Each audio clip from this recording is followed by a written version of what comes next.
گفتم سال 1990 وقتی که نورومی ها سر شد من دانشجو بودم، در دانشگاه نصیر اقتصاد کورس چهارم میخوندم. اما وقت هر خود کنار شب سیر پرونده ها شنیده میشد و تیری دایدوی اومده با من رسید. همون وقت این جانب من ماهی بستری میبوشم. قریب 29 سال شد و ماهی اکتبر 29 سال میشد با همین عربچه مغربی حرکت می‌کنم.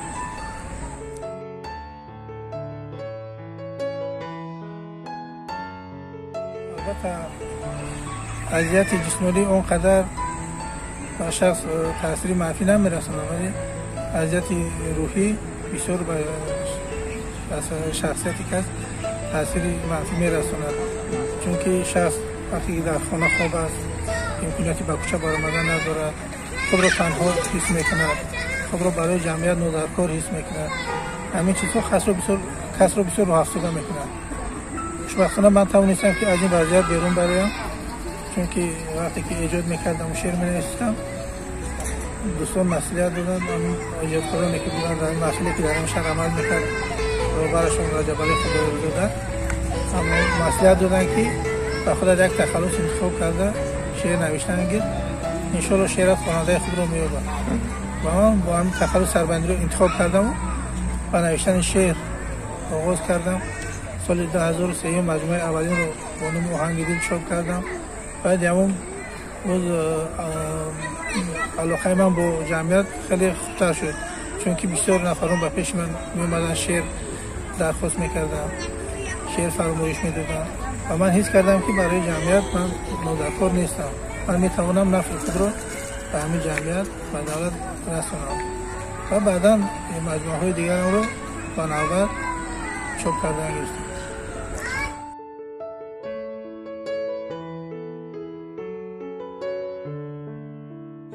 اگر بگویم که از پشت شاعری کس زندگیش خوب میشود، این خیلی نیست. این همچنین یک خوبی است برای من.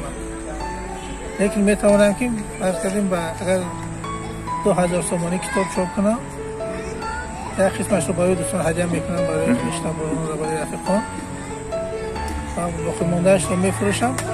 خیلی ممکن اگه 300-400 سومانی به من فایده مونه. لیکن اصلا از روی نفقه زندگی میکنم. نفقه 751 سومون میگیرم. موافق فرمان پرزیدنت محترم از ماه سپتامبر 103 سومونی دیگر اعلام میشود. اما قدر مبلغ باید هم نیست.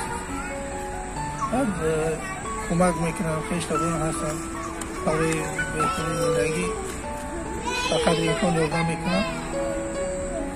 من قطاری مردم هم زندگی کرده گشتیم، شاهانه هم نباشد، میانه زندگی میکنم.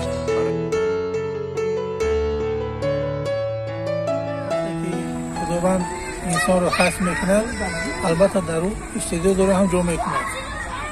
فقط مشکلی داره نصیب باید همون استعداد رو خودش رو براره. هر کس در خودش استعداد داره، باید همون شخص استعداد خود رو دریافته، از پای رسیدگی از پای زندگی شود و نفع خود رو به جامعه رساند.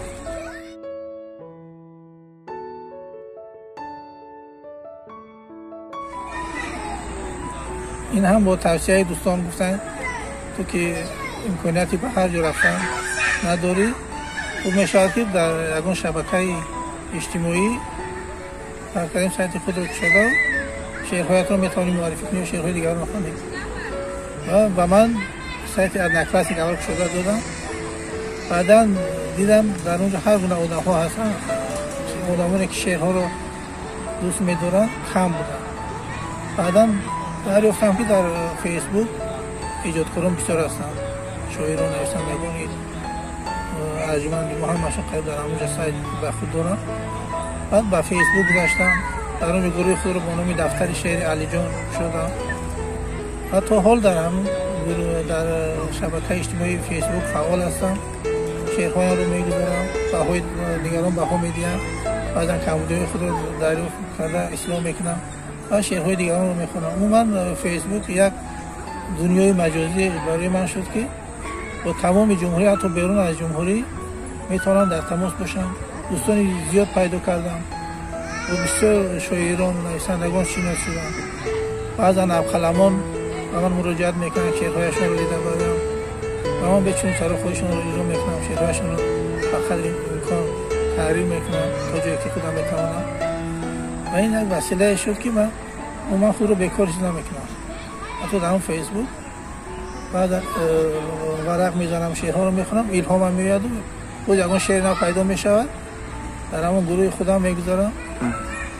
بعدا اونها رو در وقتای بیکاری از سرنو تحریر کرده جمع میکنم و از چوب میبرم مجموعه.